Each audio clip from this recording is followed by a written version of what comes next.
তো নমস্কার বন্ধুরা, আবারও চলে এলাম নতুন আরেকটি ব্লগ নিয়ে। আশা করি সকলে ভালো আছো। তো বুঝতে পেরেছো আজকে আমরা কোথায় যাচ্ছি। আমরা যাব বাবার বাড়ি জল ঢালতে যাব। আজকে যেহেতু চৈত্র মাস পড়ে গেছে, আর চৈত্র মাসের দ্বিতীয় সপ্তাহে আমরা বাবার বাড়ি জল ঢালতে যাব। আর এই বাবার বাড়ি কেমন ভিড় হয় সমস্ত কিছু এই ভিডিওর মাধ্যমে আপনাদেরকে তুলে ধরবো। তো চলুন যাই, যেতে যেতে আরও কথা হবে। আমরা চৈত্র মাসের দ্বিতীয় সপ্তাহে বাবার মন্দিরে যাচ্ছি। আর এখনই দেখুন কি পরিমাণে ভিড় হয়েছে, একটু এই জায়গাটা দেখুন। আর সবে আমরা রেলগেটের কাছে আসলাম, সবে হেঁটে হেঁটে। আর এই সামনে রেলগেট।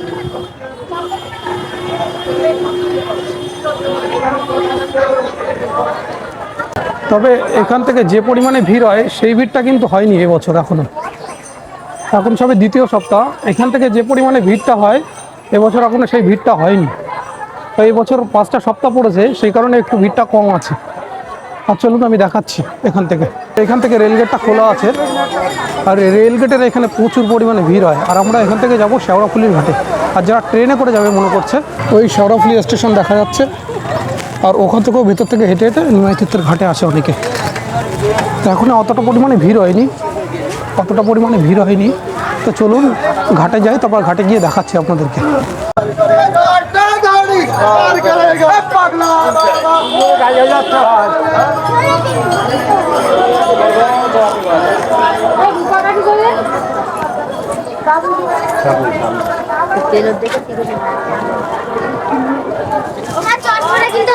যাওয়ার সময় এরকম দোকান পেয়ে যাবেন।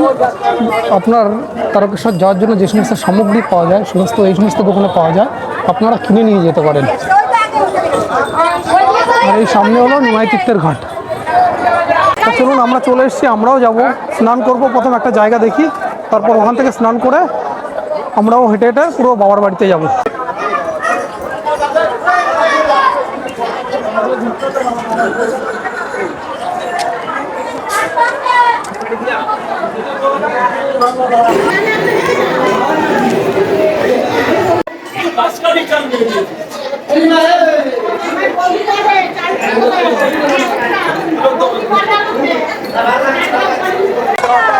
এটাই হলো নিমাই তীর্থের গঙ্গার ঘাট। এই সামনেই ঘাট আছে, চলুন ওই ঘাটটায় যাবো এবার। তো দেখতে দেখতে চলে এলাম নিমাই তীর্থের গঙ্গার ঘাটে। আর এখান থেকেই বাবার ভক্তরা সবাই জল নিয়ে হাঁটে। তো চলুন আমিও স্নান করব এখানে। স্নান করে তারপর আমরা এখান থেকে জল নিয়ে হাঁটা শুরু করব। আর এখান থেকে প্রায় 36 কিলোমিটার আমরা হেঁটে যাব। আর এখানে একটা এই যে মন্দির আছে দেখতে পাচ্ছ, হ্যাঁ। আর এখানে যারা মালসা করে তারা দেখতে পাচ্ছ, এখান থেকে মালসা পুড়িয়ে খেয়ে তারপর স্নান করে এখান থেকে যায় সব।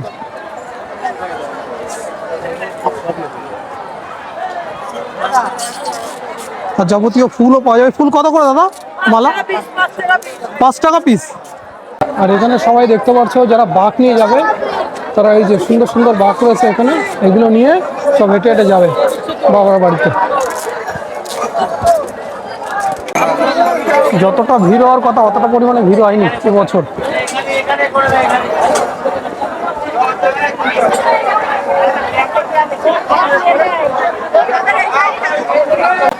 দেখুন সব কি পরিমাণে ভিড় হয়েছে। সব এখান থেকে স্নান করে জল নিয়ে হেঁটে হেঁটে বাবার বাড়ি যাবে তারকেশ্বর।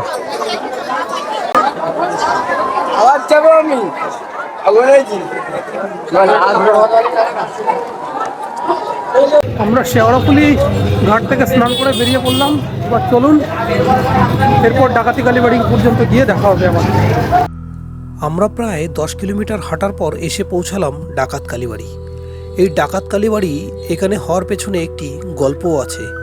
একদিন মা শারদা শ্রীরামকৃষ্ণকে দেখার জন্য দক্ষিণেশ্বর আসছিল। আর তখন রঘু ডাকাত ও গগন ডাকাত মা শারদাকে এখানে আটকে রেখে দিয়েছিল। তারপর সেই স্থানেই দেখতে পারে মা কালী দাঁড়িয়ে রয়েছে। রঘু ডাকাত ও গগন ডাকাত মায়ের কাছে ক্ষমা চেয়ে নেয়, আর ক্ষমা চেয়ে এখানে কালী পুজো শুরু করে। এরপর থেকে প্রতি বছর তারকেশ্বরে যাওয়ার সময় প্রচুর ভক্তরা এই স্থানে এই মায়ের দর্শন করে যায়। চলুন আমরাও দর্শন করি, এবার আপনাদেরকেও দর্শন করে তারপর আমরা আবার হাঁটা শুরু করব এখান থেকে।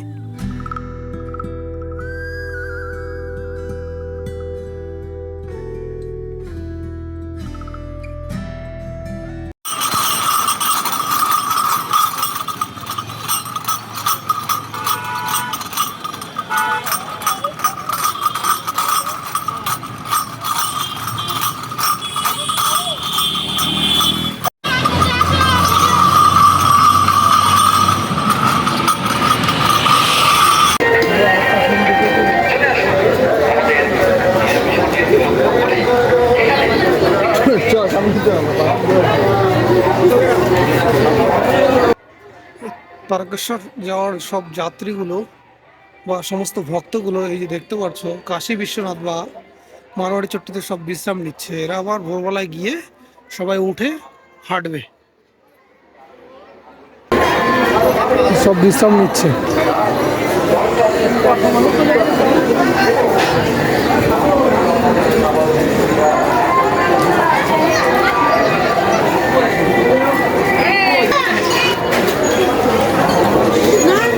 সোমবারে 200, পরের বারে 400 চলে গেছে।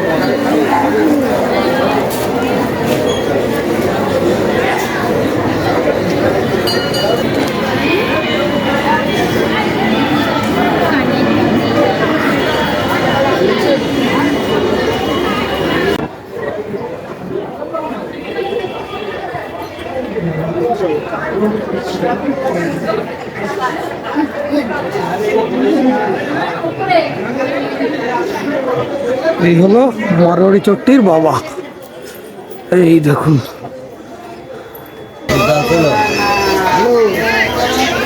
ফটো তোলা না?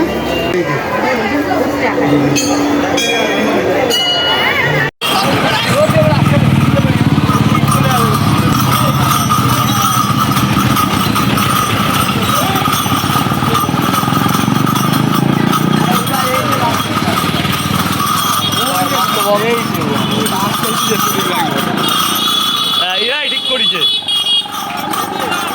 একদম সঠিক কাজ করেছে। এখন 2টো বাজে, আমরা চলে আসলাম এই তারকেশ্বর গেটের সামনে। তো চলুন, আরো রাস্তা বাকি আছে এখনো। বন্ধুরা, কালকে রাত্রে চলে এসেছি তারকেশ্বর, আর তারকেশ্বর এসে আমরা দেখাতে পারিনি কিছু। আর আমার সকালবেলা জল ঢালা হয়ে গেছে। আমি এবার চলুন, এবার সেই জায়গায় গিয়েই তারকেশ্বরের মন্দিরের কি পরিস্থিতি আমি সেটা আবার আপনাদেরকে দেখাই। চলুন যাই, আর কোথায় আমি আছি সেটাও আপনাদেরকে দেখাবো। চলুন আগে মন্দিরের দিকে যাই, তারপর আমি কোথায় আছি এসে কোনো রকম একটা রুম পেয়েছি এখানে এসে সেটা পরে ঘুরে দেখাচ্ছি। আগে চলুন আগে মন্দিরের দিকে দেখে আসি কেমন ভিড় হলো, আপনাদেরকে একবার দেখাই।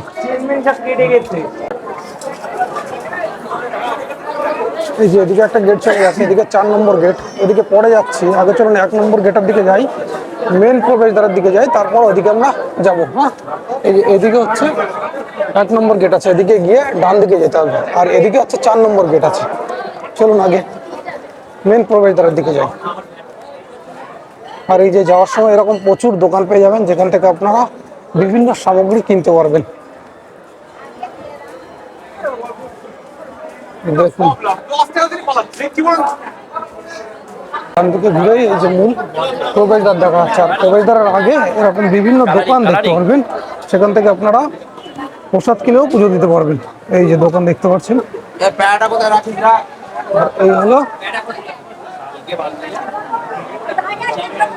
দেখতে পাচ্ছ, এটা হলো মূল প্রবেশদ্বার। এবছর এখনো পর্যন্ত তারকেশ্বরে সেরকম একটা ভিড় হয়ে পারেনি, দেখতে পাচ্ছেন। এবছর চোঙায় জল ঢালা হচ্ছে, এই কারণে ভিড়টা কিন্তু খুব তাড়াতাড়ি কমে যাচ্ছে। গত বছরও এসেছিলাম, গত বছরে এসে আপনাদের তারকেশ্বর আপডেট দেখিয়েছিলাম। আর এই যে সামনে রয়েছে নন্দী মহারাজ, পরিমাণে ভিড় হয়েছে দেখতেই পাচ্ছ সামনে। সব জল ঢালতে দেখতে পাচ্ছ। মহাদেবকে দর্শন করার আগে আমরা নন্দী মহারাজকে দর্শন করি, তেমনি এখানে নন্দী মহারাজকে দর্শন করার ওই সামনে মন্দির। আর এখান থেকে সামনে এই যে এদিক থেকে দেখুন পুরো খালি খালি হয়ে রয়েছে। এখান থেকে আপডেট দিয়ে দেখুন, এখান থেকে ঢোকা যায় না, এতটা পরিমাণে ভিড় হয়। এখন সময় এই 10টার মতো বাজে, দেখুন পুরো খালি হয়ে গেছে মন্দির। সকালবেলাটা একটু চাপ ছিল আমি যখন এসেছিলাম, কিন্তু এখন পুরো খালি দেখতে পাচ্ছ। এই যে ওখানে চোঙায় জল ঢালা হচ্ছে, বাবার মন্দির দেখলাম। এবার দুধ পুকুরটা দেখে আসি, দুধ পুকুরটার পরিস্থিতি কি। আর এই হলো সামনেই নাট মন্দির রয়েছে, নাট মন্দিরের ভেতরেই নন্দী মহারাজ বিরাজমান এই সামনে। আর এই স্থানে দেখুন নাট মন্দিরের মধ্যে এই হলো তারকেশ্বরের মূল মন্দির, আর এই হলো সামনে নাট মন্দির। আর নাট মন্দিরের মধ্যেই সকল ভক্তরা ধূপকাঠি ও মোমবাতি জ্বালিয়ে সকলে নিজের মানত করছেন এখানে। আর এই ভিড়ের মধ্যেও দেখুন দণ্ডি কাটছে ভক্তরা, দেখতেই পাচ্ছেন এতটা পরিমাণে ভিড় হয়েছে, এর মধ্যেও দণ্ডি কেটে ঢোকার চেষ্টা করছে। দেখুন অসম্ভব ঢোকাটা হয়ে যাবে, দেখুন সামনে গিয়ে অসম্ভব হয়ে যাবে।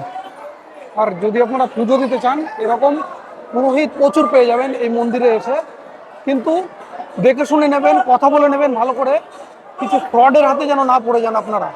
কিভাবে পুজো দেবেন, কত টাকায় পুজো করবেন, নাহলে পুজো হওয়ার পরে না আপনারা ফেসে যাবেন এখানে এসে।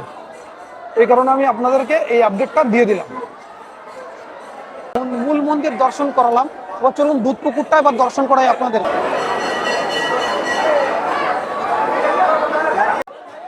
এই মন্দিরের সামনে এরকম ঘট ভর্তি করা দুধ গঙ্গা পেয়ে যাবেন। আপনারা এখান থেকে দুধ গঙ্গা কিনে বাবাকে অর্পণ করতে পারবেন। যারা জল না নিয়ে আসবেন তারা এরকম পেয়ে যাবেন, দেখবেন। এগুলো কত দাম আছে দাদা? এগুলো 50। এই 50 টাকা দিয়ে আপনারা এরকম দুধ গঙ্গা এখান থেকে নিয়ে বাবাকে জল অর্পণ করতে পারবেন আপনারা। আর পুরো এটা মন্দিরের সামনেই রয়েছে। দেখুন এই জায়গাটা পুরো ফাঁকা হয়ে রয়েছে, অন্যান্য বছর এখানে ঢোকা যায় না। আর এই ভক্ত দেখুন ডন্ডি কেটে বাবার মন্দির প্রদক্ষিণ করছেন। আর এদিকে চলে গেছে দুধ পুকুর।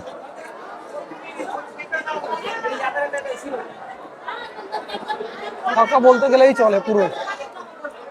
দ্বিতীয় সপ্তাহে বেশি ভিড় হয়নি, চৈত্র মাসের এবার দ্বিতীয় সপ্তাহে বেশি একটা ভিড় হয়নি। এই হলো দুধ পুকুরের পরিস্থিতি। দেখুন স্নান করার মতো এখানে জল নেই।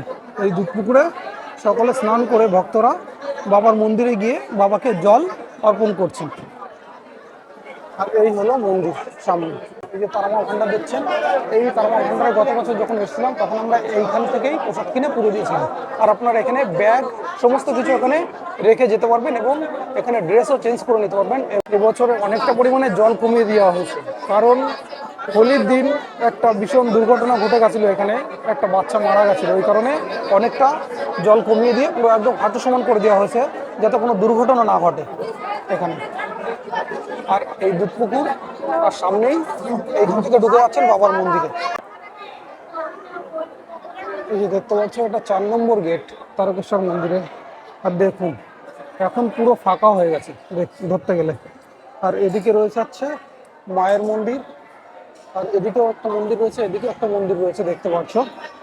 আর ধরতে গেলে পুরো ফাঁকাই হয়ে গেছে। আর এখানে হচ্ছে মায়ের মন্দির, ভেতরে কোনো রকম ফটোগ্রাফি অ্যালাউ নেই, তাই ভেতরে দেখাতে পারবো না। আর এই যে এইদিকে একটা রাস্তা চলে গেছে, এখান থেকে ছেলেদের লাইন প্রবেশ করায়, কিন্তু পুরো সম্পূর্ণ মন্দিরটি ঘুরে দেখালাম। আর এতটা পরিমাণে ফাঁকা এবছর চৈত্র মাসের দ্বিতীয় সোমবারে আপনারা দেখুন একবার, যেখান থেকে ছেলেদের লাইন হতো সেখান থেকে ঢোকা যেত না। আর এই বছর কি অবস্থা সেটা দেখুন। এই দেখুন তারকেশ্বরে এসে প্রচুর হোটেল পেয়ে যাবেন। এই যত দেখছেন আমার দু সাইডে সবই হোটেল। তো আপনারা নির্দিষ্ট কোনো হোটেল বুক করে না আসলেও আপনাদের হয়ে যাবে। তো এখানে এসে আপনারা হোটেল বুক করে না আসলেও হয়ে যাবে, চারিদিকে পেয়ে যাবেন আপনারা এই টাইমে এসে। তো চলুন আমি যেখানে আছি সেখানটা আপনাদেরকে দেখাচ্ছি। এই যে আমরা রয়েছি এই জায়গাটা, ঘটকবাড়ি যাত্রী নিবাস। আপনারা যদি তারকেশ্বর এসে থাকতে চান তাহলে আমি যোগাযোগ নাম্বার দিয়ে দিলাম, আপনারা দেখে নেবেন। যদি আপনারা একটা গ্রুপে আসেন তাও হয়ে যাবে। তো বন্ধুরা সমস্ত কিছু ঘুরে দেখালাম, তারকেশ্বরের মন্দিরে কেমন ভিড় হলো সেটাও দেখালাম। তো আমাদের পর্বটি এখানেই শেষ করছি। আর আমাদের এই পর্বটি যদি ভালো লেগে থাকে প্লিজ আমাদের পাশে থাকবেন। নমস্কার।